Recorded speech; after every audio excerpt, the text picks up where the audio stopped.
l'année 2025, c'est une année record en termes d'exécution. Alors, une bonne partie des chiffres expliquant ce record proviennent des exécutions commises par l'Iran. En 2024, en 2025, l'Iran a commis 2156 exécutions. Donc l'Iran, à elle seule, est responsable de la majeure partie des exécutions dans le monde. Et c'est lié notamment à la répression qui s'est accrue suite à la guerre de 12 jours menée par les États-Unis en juin dernier.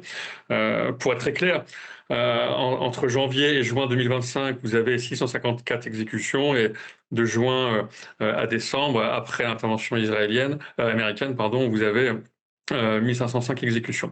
Donc on a en Iran un mouvement, une politique qui s'est mise en place à la faveur du conflit avec les États-Unis et puis ensuite plus tard avec Israël, un mouvement tendant à augmenter la répression. Répression contre les dissidents, répression contre ceux qui s'opposent donc au régime, répression contre les femmes, répression contre ceux qui ont participé au mouvement Femmes Liberté.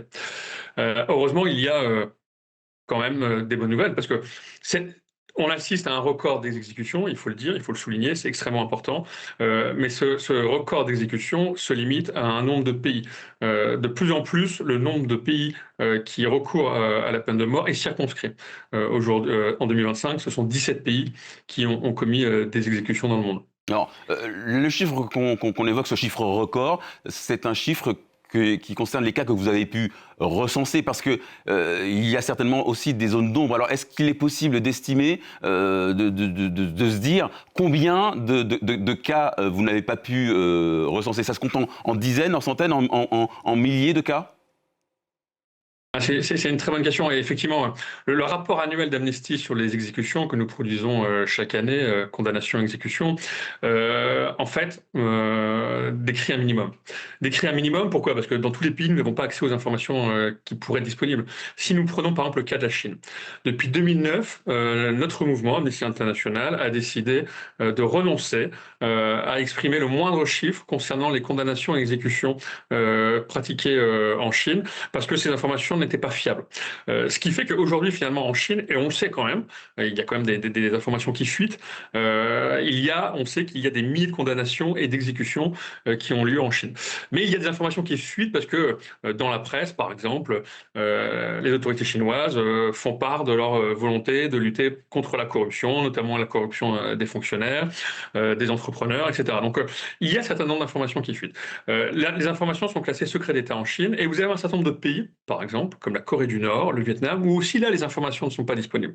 Elles restent confidentielles. Donc, on est avec notre chiffre de 2707 exécutions en 2025 sur un minima, parce que ce chiffre ne prend pas en compte les exécutions et condamnations, les exécutions commises en Chine, qui s'élèvent à des milliers par année. Donc, malheureusement, on sera toujours à un minima et nous n'avons pas accès à des sources d'informations, par exemple, comme dans le sujet précédent, comme des satellites pour identifier des zones d'exécution, par exemple. Donc, l'information à laquelle nous avons accès, c'est une information également, comme pour ces satellites, en source ouverte, mais elle est parfois plus difficile que d'autres à recueillir, et notamment quand on parle de pays comme la Corée du Nord, le Vietnam ou la Chine.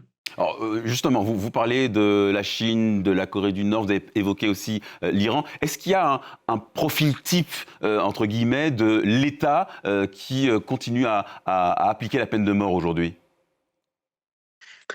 Alors, profil type, il y a des points communs, ça c'est évident.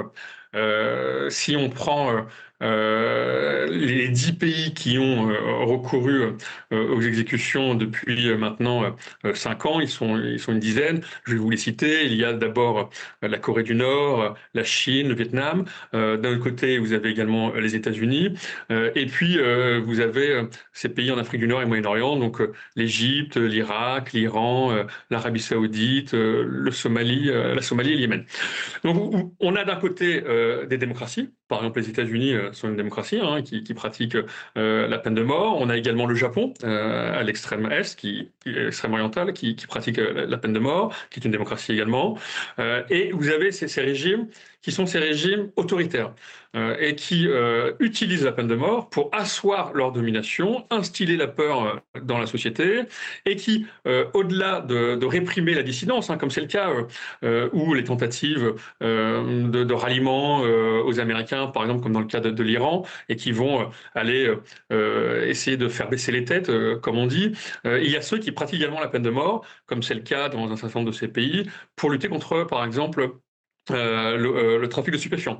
Donc, par exemple, l'Arabie Saoudite, l'Iran, la Chine, le Singapour sont des pays qui recourent à la peine de mort pour éradiquer la consommation et le trafic de stupéfiants. Donc, on a à la fois des démocraties, on a à la fois des régimes autoritaires qui, pour diverses raisons, vont recourir à la peine de mort. On a par exemple l'Arabie Saoudite qui recourt à la peine de mort énormément pour lutter contre le terrorisme et les actes liés au terrorisme. Donc, et il y a aussi ces pays qui, sous couvert de pratiquer la peine de mort pour faire peur et faire en sorte que le régime soit soutenu par la population, vont exécuter les populations marginalisées.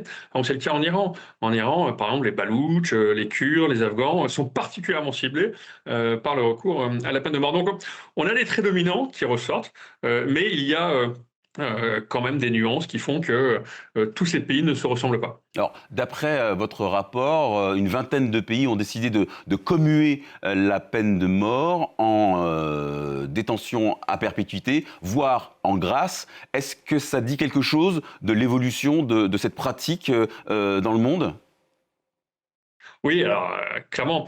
Et vous avez en plus un pays qui... il y a eu une personne qui a été graciée aux États-Unis, totalement. C'est Rocky Myers, qui a été gracié par le gouverneur d'Alabama. Oui, ça dit quelque chose. Pourquoi? Parce qu'en fait, ce que l'on constate, c'est que le mouvement vers l'abolition totale de la peine de mort est finalement inéluctable. En 1977, vous savez, on avait 16 pays qui qui étaient abolitionnistes.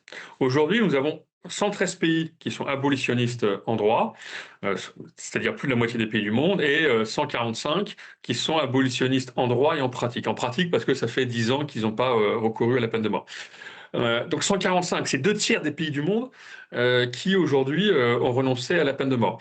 Vous avez évidemment également ces pays, comme vous le dites, qui ont commué, qui ont gracié et qui n'ont donc pas recouru à la peine de mort. Vous avez ces pays qui ont introduit des projets de loi pour bannir la peine de mort. Je pense au Liberia, par exemple. Je pense également à d'autres pays qui ont recouru à ces procédés législatifs pour mettre un terme à la peine de mort.